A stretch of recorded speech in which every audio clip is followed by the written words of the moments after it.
मनोज जरांगे पाटिल ने एक बार फिर से मराठा आरक्षण को लेकर सरकार को अल्टीमेटम दे दिया है।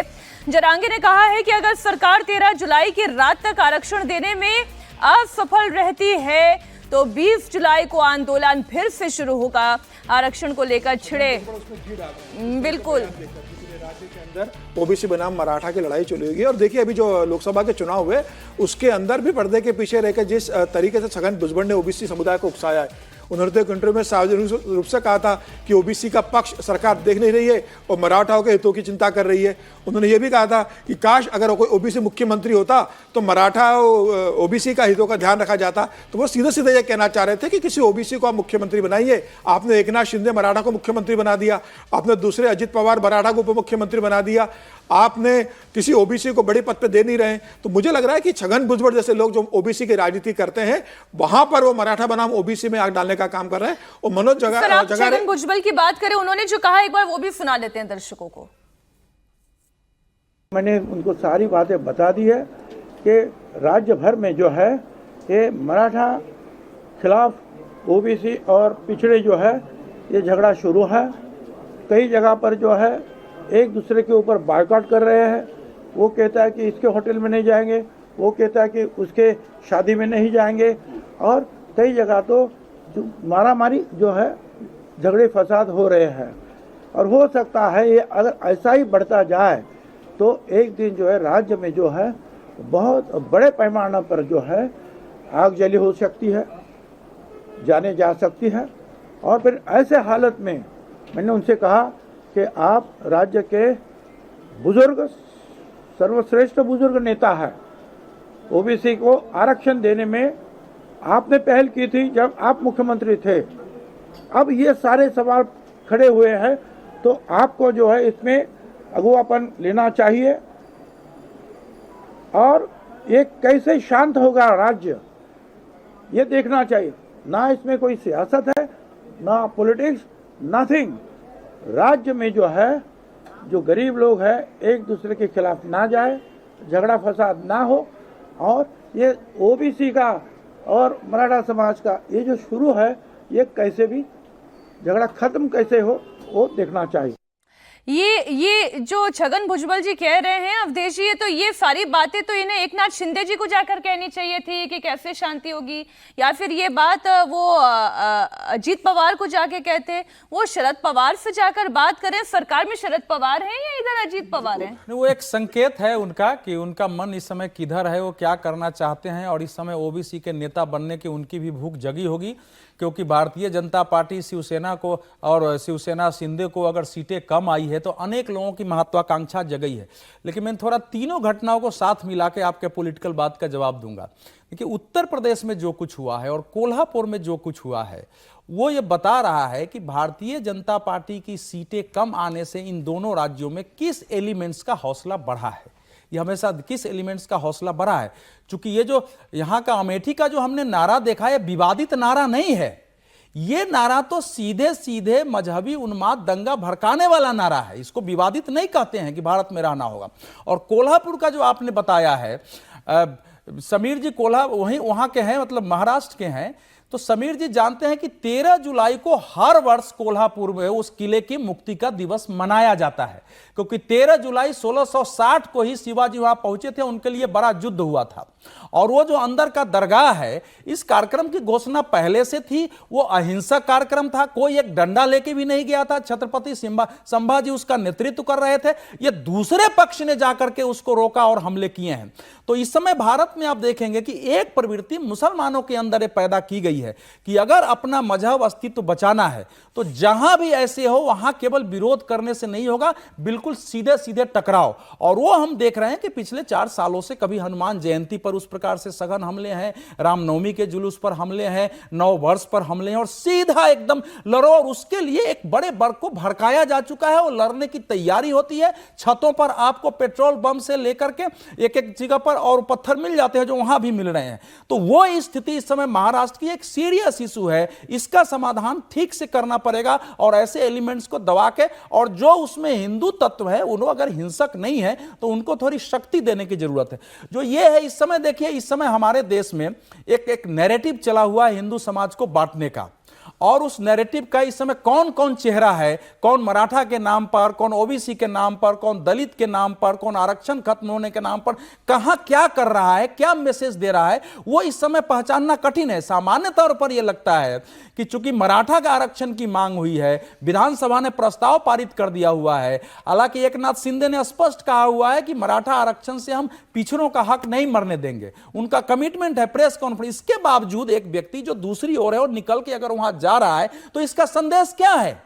क्या वो ये दिखाना चाहता है कि अभी भी जो है शरद पवार ही महत्वपूर्ण है, हमारे लिए सरकार से ज्यादा महत्वपूर्ण ये है, इन्हीं के मार्ग निर्देश में हम आगे काम करेंगे, इनको हमारे साथ आना चाहिए? अगर ये है तो फिर आने वाले समय के लिए, लेकिन एक छोटी बात है इस समय, मूल बात यह है कि तीनों घटनाओं को अगर मिला के देखिए, और लोकसभा चुनाव में आरक्षण और संविधान खत्म होने का, और देश के मुसलमानों ने जो एक जगह जगह से इस बार फतवा जैसा जारी हुआ था, पहली बार हमने मतलब 1947 के बाद देखा है कि चुनाव को, मतदान को इस्लाम मजहब से जोड़ा गया। पहले भी बीजेपी के खिलाफ रणनीतिक मतदान करते थे, लेकिन इस बार तो ऐसे वीडियो चल रहे थे मस्जिदों में कि तुम्हारा ईमान नहीं कहता है कि तुम बीजेपी को वोट दो, यह हमारे दीन का सवाल है। उसका एक विस्तारित रूप उधर दिख रहा है, जातियों के आधार पर भारत को तोड़ने का एक उधर दिख रहा है।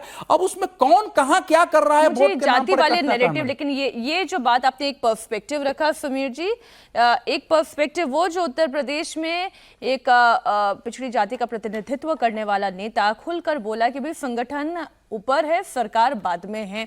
यहाँ पर अब छगन भुजबल कह रहे हैं, आरक्षण की बात कर रहे हैं। ये वाकई में एक सिमिलैरिटी दिखाई दे रही है, और दोनों ही राज्य, चाहे वो उत्तर प्रदेश हो चाहे महाराष्ट्र हो, यहाँ पर क्या स्थिति रही है बीजेपी की, ये जग जाहिर है।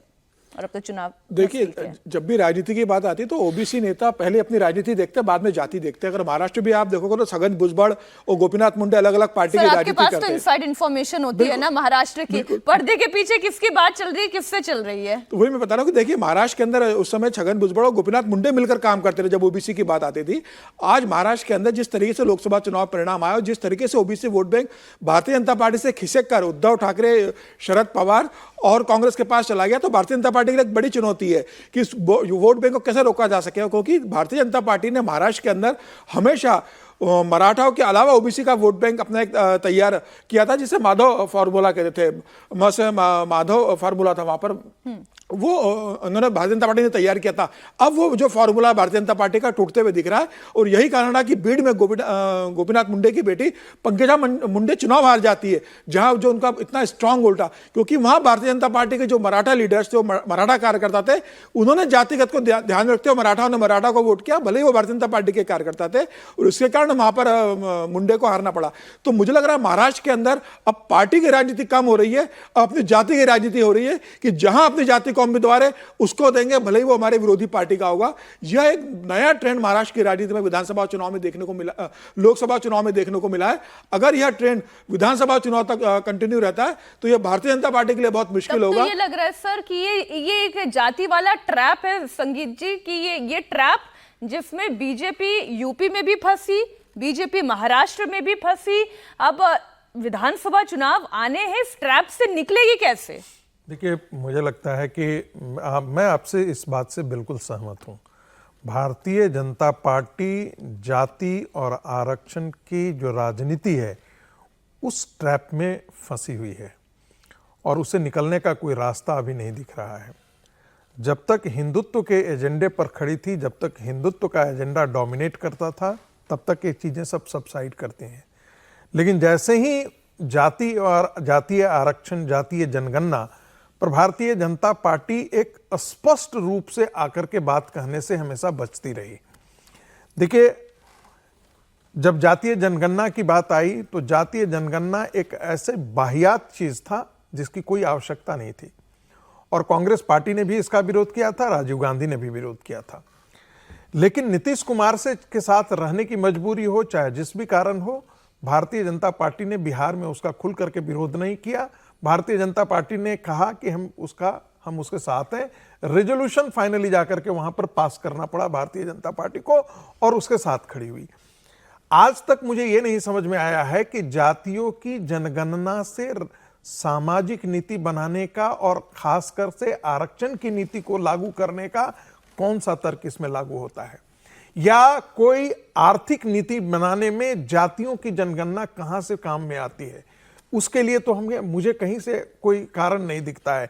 लेकिन फिर भी भारतीय जनता पार्टी इस तर्क को काट नहीं पाई और उसको बार बार ये पूरा लगा कि जैसे भारतीय जनता पार्टी इससे हटना चाहती है, भारतीय जनता पार्टी आरक्षण नहीं देना चाहती है, भारतीय जनता पार्टी इससे मुकरना चाहती है। और ये नैरेटिव जो है वो बिहार के चुनाव में, उत्तर प्रदेश के चुनाव में पूरी तरीके से काम किया है। इस चीज को हमको मानने में आपत्ति नहीं होनी चाहिए। देखिए महाराष्ट्र की राजनीति में हम चलते हैं, मराठा और ओबीसी की लड़ाई जो है वो, यदि भारतीय जनता पार्टी बार बार ये कहती रहती कि हम मराठों को आरक्षण देना चाहते हैं लेकिन ओबीसी की कीमत पर हम नहीं देना चाहते और ओबीसी के इंटरेस्ट को हम प्रोटेक्ट करें। अब 50% का मामला जो है, 50% के आरक्षण को बिना खत्म किए हुए भारतीय जनता पार्टी इस मकड़जाल को, इस तिकड़म को कैसे सुनिश्चित कर पाती है, ये एक बहुत बड़ा सवाल है। ये एक वैसा ही सवाल है कि क्या संविधान की जो शेड्यूल है उसमें ला करके, मराठा आरक्षण को ला करके और केंद्र को ये रिकमेंड करेगी कि आप इसको 7 शेड्यूल के अंदर ले आइए ताकि वो जो है वो जुडिशियल स्क्रूटनी से बच जाए, ऐसा करने का काम करेगी क्या? ऐसी स्थिति होती है तो क्या, यदि बिहार की राजनीति है, बिहार की राजनीति में ऐसी मांगे नहीं उठेगी? ऐसी बात होती है तो क्या जाकर के उत्तर प्रदेश की राजनीति में ऐसी बातें नहीं उठती है? ये एक प्रकार का फिर जो है वो मंडल 3 आंदोलन के तौर पर आने वाले दिनों में खड़ा हो सकता है। इसकी संभावना से भी हम इनकार नहीं कर सके। राहुल गांधी और जितनी विपक्षी पार्टियां हैं, हिंदुत्व के एजेंडे को ध्वस्त करने के लिए ये केरोसिन ऑयल और माचिस लेकर के चारों ओर घूम रहे हैं। ये आरक्षण की नीति, उनको पता है कि जाति एक ऐसा फैक्टर है उसको यदि हमने तेज कर दिया, यदि जातियों में पोलराइजेशन हो गया, तब भारतीय जनता पार्टी को हराने के लिए उससे बेहतर कोई और उपाय हो नहीं सकता है। विकास के एजेंडे पर, भ्रष्टाचार के एजेंडे पर आप भारतीय जनता पार्टी को नहीं घेर सकते हैं। राष्ट्रीय हितों के मुद्दे पर आप भारतीय जनता पार्टी को नहीं घेर सकते हैं। देश की सुरक्षा और देश की संप्रभुता के मुद्दे पर भारतीय जनता पार्टी को नहीं घेर सकते हैं। एक वो कमजोर कड़ी है जहां भारतीय जनता पार्टी एक और हिंदुत्व के एजेंडे के साथ चाह करके सोशल इंजीनियरिंग भी चाहती है, समरसता भी चाहती है, लेकिन जो दूसरी पार्टियां हैं वो जातियों को लड़ाने में उनको लगता है कि मुसलमानों का एक बहुत बड़ा वोट बैंक हमारे साथ खड़ा हो जाएगा और एक जातियों का एक डोमिनेंट कास्ट यदि हमारे साथ खड़ा हो जाता है तो भारतीय जनता पार्टी को हराने में आसानी होगी। एक ने घासलेट डाला, दूसरे ने माचिस रख ली। हाँ जी, कि देखिए भारतीय जनता पार्टी की स्थिति तो अभिमन्यु जैसी हो गई है कि जाति के चक्रव्यूह में घुसना तो आ गया, बाहर कैसे निकले भारतीय जनता पार्टी को समझ में नहीं आ रहा है। अब भारतीय जनता पार्टी ने राजनीति तो शुरू कर दी जाति की, लेकिन अब भारतीय जनता पार्टी इतनी उलझ गई है कि भारतीय जनता पार्टी के लिए फिलहाल इसके जंजाल से निकलना बहुत मुश्किल है।